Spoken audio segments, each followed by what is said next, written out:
Hello viewers, এটা একটা short video, কিন্তু ভাগ পরিবর্তনের জন্য খুবই গুরুত্বপূর্ণ। খুবই গুরুত্বপূর্ণ। দেখো, I as well as my friends be fine.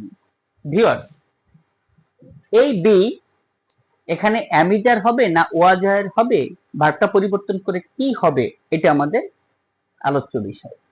দেখো ভিউয়ার্স, এখানে as well as আছে, যার অর্থ হচ্ছে এবং মিলে।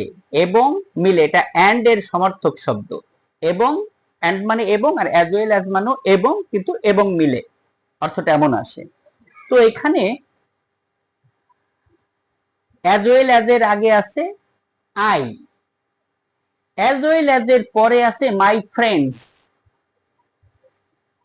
এটা সিঙ্গুলার নাম্বার, এটা প্লুরাল নাম্বার। এখন প্রশ্ন হচ্ছে, এই ভার্বটা যদি আমি প্রেজেন্ট টেন্সে করি, তো এখানে am হবে, is হবে না আর হবে? ভিউয়ার্স, মাথায় রাখবা as well as এর অর্থ হচ্ছে এবং মিলে, এটা একটা ফ্রেজ। আবার along with অর্থ হচ্ছে সাথে বা সাথে নিয়ে, এটাও একটা ফ্রেজ। এই জাতীয় ফ্রেজ যদি থাকে, সেক্ষেত্রে ওর প্রথমে যেটা থাকবে সেটাকে সাবজেক্ট বলে ধরে নিতে হবে। প্রথমে আছে আই, আর এর পরে আছে মাই ফ্রেন্ডস।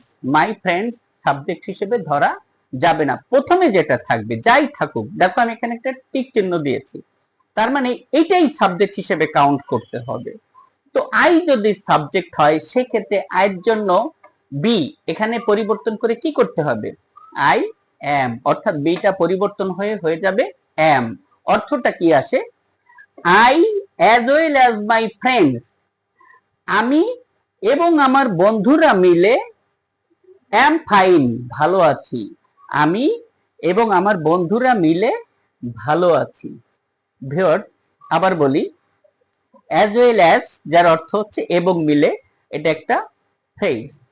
আবার অ্যালং উইথ এর অর্থ হচ্ছে সাথে বা সাথে নিয়ে, এটাও একটা ফ্রেজ। এই জাতীয় ফ্রেজ যদি থাকে, সেক্ষেত্রে প্রথমে যা থাকবে, অর্থাৎ অ্যাজ ওয়েল অ্যাজ অথবা অ্যালং উইথ এর প্রথমে যেটা থাকবে সেটাই সাবজেক্ট, ওটাকেই সাবজেক্ট হিসেবে ধরতে হবে।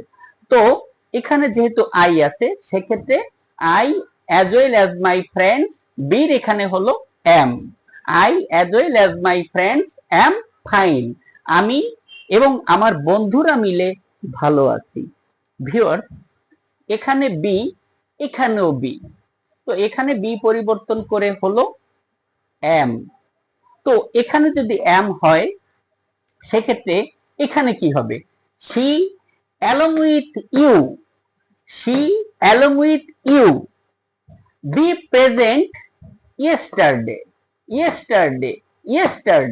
ভিউয়ার, এখানে উত্তরটা কি হবে তোমরা একটু কষ্ট করে কমেন্টে পারলে জানিয়ে দিও।